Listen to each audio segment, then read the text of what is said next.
Hello everyone, this is Ashutosh here। और आज हम टेक्निकल इंडिकेटर्स में मैकडी के बारे में जानेंगे। मैकडी का फुल फॉर्म है moving average convergence and divergence. ये one of the most reliable technical indicator माना जाता है। सिग्निफिकेंटली यूज में आता है। आपके ट्रेडिंग सिस्टम का ये डेफिनेटली एक पार्ट होना ही चाहिए। इस इंडिकेटर के बारे में हम दो पार्ट्स में समझेंगे। आज का जो लेक्चर है वो प्राइमरली पार्ट 1 को कवर करेगा। तो let's start.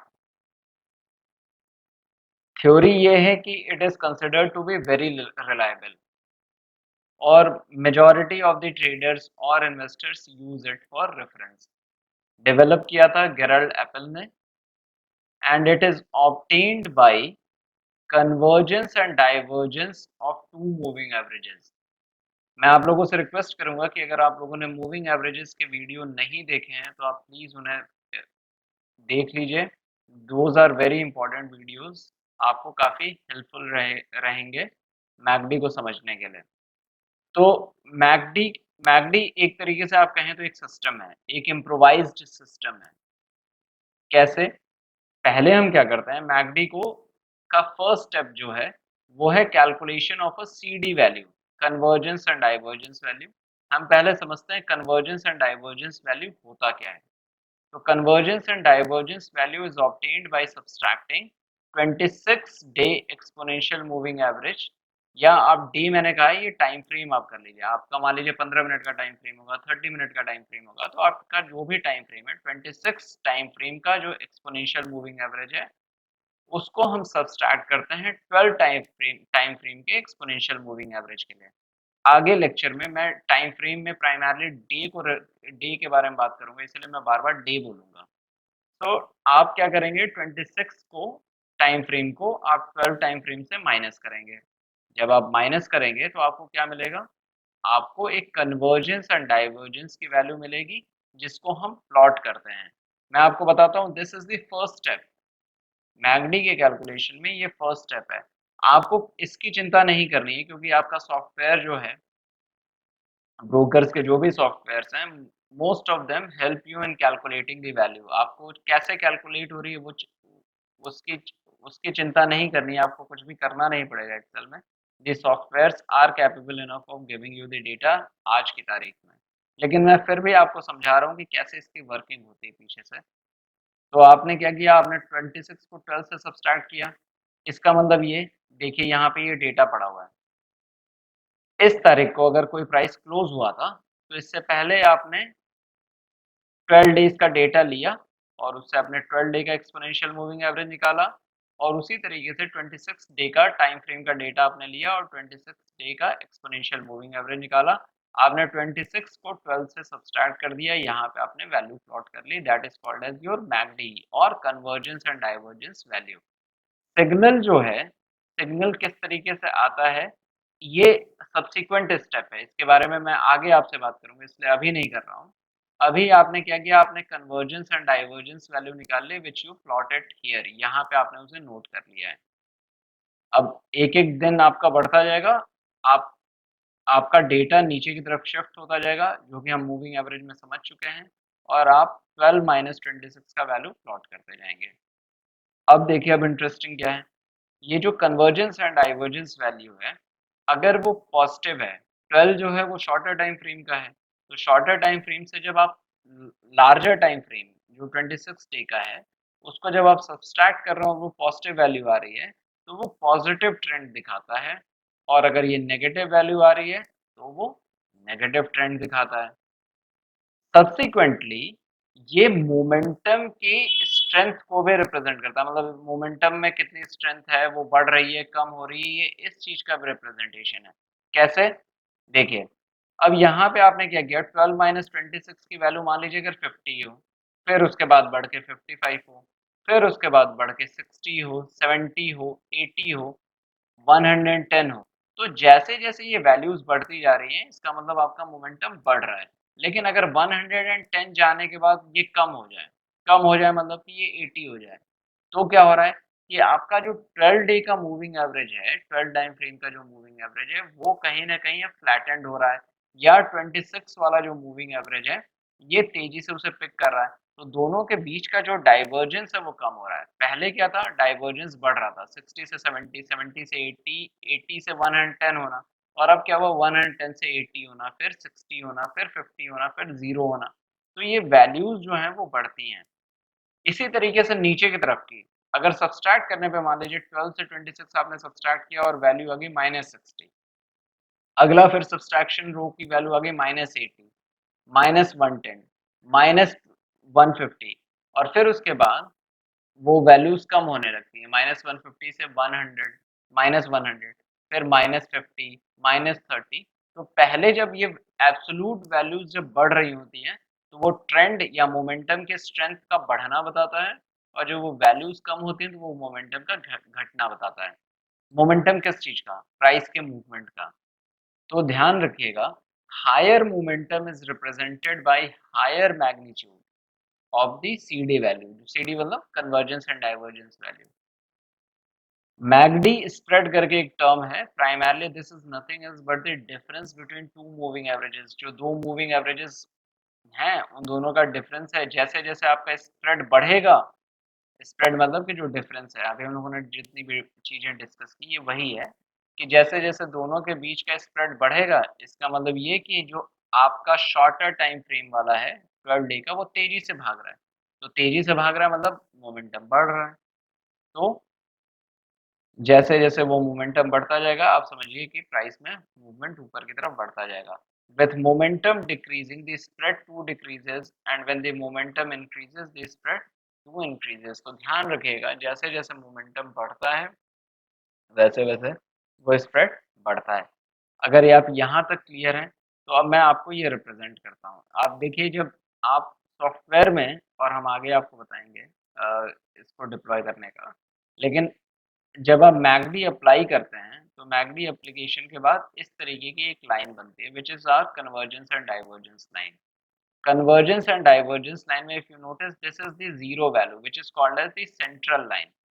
Central line, central line का मतलब क्या है? जैसे मान लीजिए इस वाले पॉइंट की बात करें, इस वाले पॉइंट पे आपका 12 डे और 26 डे का मूविंग एवरेज का वैल्यू एग्जैक्टली सेम है, लेकिन उसके बाद यहाँ से यहाँ तक जब ये बढ़ना शुरू कर रहा है, नीचे से लेके जब ये ऊपर तक जा रहा है तो क्या हो रहा है 12 डे का मूविंग एवरेज 26 डे के मूविंग एवरेज के कंपैरिजन में तेजी से बढ़ रहा है, स्लोप इसका ज्यादा है।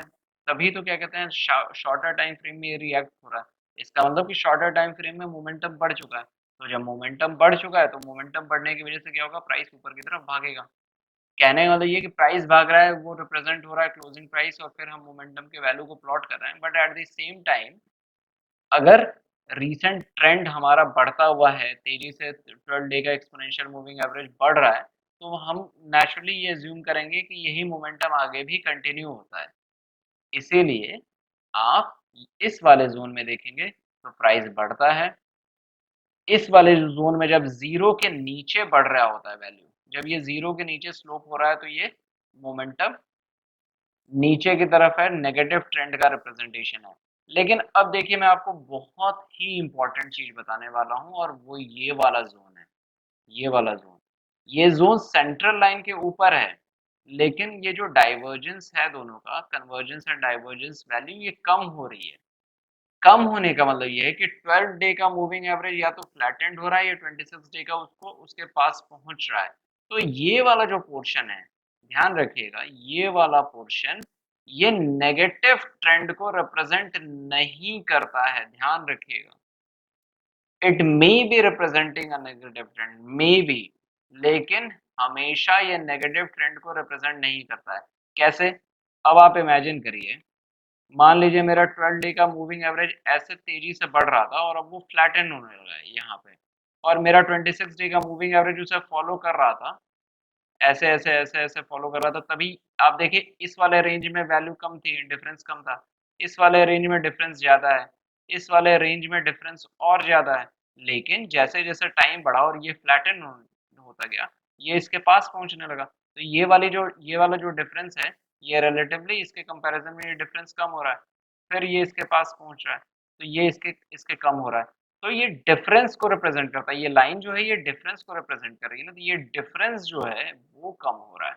डिफरेंस कम होने का मतलब ये कतई नहीं है कि ये नीचे की तरफ जा रहा है। ध्यान रखिएगा, मैकडी को लेके मार्केट में मिथ है, इसीलिए मैं इस बात को बहुत एम्फेसाइज कर रहा हूँ। हाँ, ये वाला जो जोन है सेंट्रल लाइन के नीचे जब ये स्लोप कर रहा है नीचे की तरफ, then it is representing a bearish strength, तब ये बेयरिशनेस रिप्रेजेंट कर रहा है। या सेंट्रल लाइन के ऊपर जब ये ऊपर की तरफ स्लोप कर रहा है, then it is representing a positive strength. लेकिन सेंट्रल लाइन के ऊपर जब ये ऊपर से सेंट्रल लाइन की तरफ आ रहा है, तो नॉट नेसेसरली, ये जरूरी नहीं है कि ये बेयरिश स्ट्रेंथ रिप्रेजेंट कर रहा है। ये दोनों लाइन फ्लैटन हो रही होंगी, आपस में काफी पास में आ चुकी होंगी, और नेचुरली इनके बीच का वैल्यू जीरो होगा, तो ये तो वैल्यू रिप्रेजेंटेशन है, ये वैल्यू यहाँ पे जीरो हो जाएगा। वुड दैट मीन कि ये नीचे हो रहा है? क्या ट्रेंड नीचे की तरफ है? नहीं, ये यहाँ से फिर से ऊपर जा सकता है, इन दोनों के बीच का डिफरेंस फिर से ऊपर बढ़ सकता है, तो ये लाइन फिर से ऊपर जा सकती है। तो ध्यान रखिए, यहाँ पे सेंट्रल लाइन के पास ये CD लाइन का क्या रोल है, इसे समझना बहुत जरूरी है, जो कि मैं इस चैप्टर में बार बार एम्फेसाइज कर रहा हूँ। मैकडी लाइन का में CD लाइन का रोल सेंट्रल लाइन के रिस्पेक्ट में कैसा है, वो समझना बहुत जरूरी है। अच्छा, आपसे पूछ दिया जाए ये वाला जो क्वेश्चन है जिसे मैं हाईलाइट कर रहा हूँ, does it represent bullishness? No, it doesn't represent bullishness, it is representing a fact कि ये जो दोनों लाइंस थी नीचे वाले स्टैंड के बाद से, बेयरिशनेस स्टैंड के बाद से, दोनों लाइंस आपस में कन्वर्ज कर रही है, पास पहुंच रही है, तभी तो ये वैल्यू जीरो की तरफ यहाँ पे पहुंच रहा है। तो ध्यान रखिएगा, मैं फिर से एम्फेसाइज कर रहा हूँ कि central line which is the zero line के कंपैरिजन में ये मैक CD लाइन का क्या वैल्यू है, क्या रिप्रेजेंटेशन है, वो हमें समझना बहुत जरूरी है। स्पेसिफिकली ये जैसे नीचे सेंट्रल लाइन के नीचे ये स्लोप कर रहा है, तो ये बेयरिश ट्रेंड रिप्रेजेंट कर रहा है। सेंट्रल लाइन के ऊपर ये पॉजिटिव की तरफ स्लोप कर रहा है, तो ये पॉजिटिव ट्रेंड रिप्रेजेंट कर रहा है। लेकिन सेंट्रल लाइन के ऊपर इसका नीचे की तरफ स्लोप करना does not represent bearishness. Similarly central line के नीचे इसका पॉजिटिव की तरफ स्लोप करना डज नॉट रिप्रेजेंट बुलिशनेस। ये बात अगर हम लोग 100% क्लियर हैं, तो याद रखिएगा, हम मैकडी को समझने के लिए इस ये जो भी चीज मैंने अभी आपको एक्सप्लेन की है, ये बहुत इंपॉर्टेंट रोल प्ले करता है। अगर हम क्लियर हैं यहाँ तक कि ये वाला जो रीजन है जिसे मैं शेड कर रहा हूँ इस समय, this is not representing a bearishness, और ये वाला रीजन जिसे मैं इधर शेड कर रहा हूँ, this is not representing a bullishness, ये अगर बुलिशनेस नहीं रिप्रेजेंट कर रहा है, तो आप नोटिस करेंगे मेजॉरिटी ऑफ द मूव जो इस समय हुआ होगा या इस समय हुआ होगा, हम उसे कैप्चर नहीं कर पा रहे, एटलीस्ट CD लाइन से तो हम उस चीज को कैप्चर नहीं कर पा रहे। तो फिर क्या किया जाए? तो फिर जो है, हम इसका एक इम्प्रोवाइज्ड वर्जन लाते हैं। इम्प्रोवाइज्ड वर्जन क्या लाते हैं? और हम लाते हैं सिग्नल लाइन, जो कि मैंने आपको यहाँ पे दिखाया था। सिग्नल लाइन क्या है? ये जो डेटा है, ये मैकडी वाला जो डेटा है, दिस डेटा, इसका 9 डे एक्सपोनेंशियल मूविंग एवरेज है।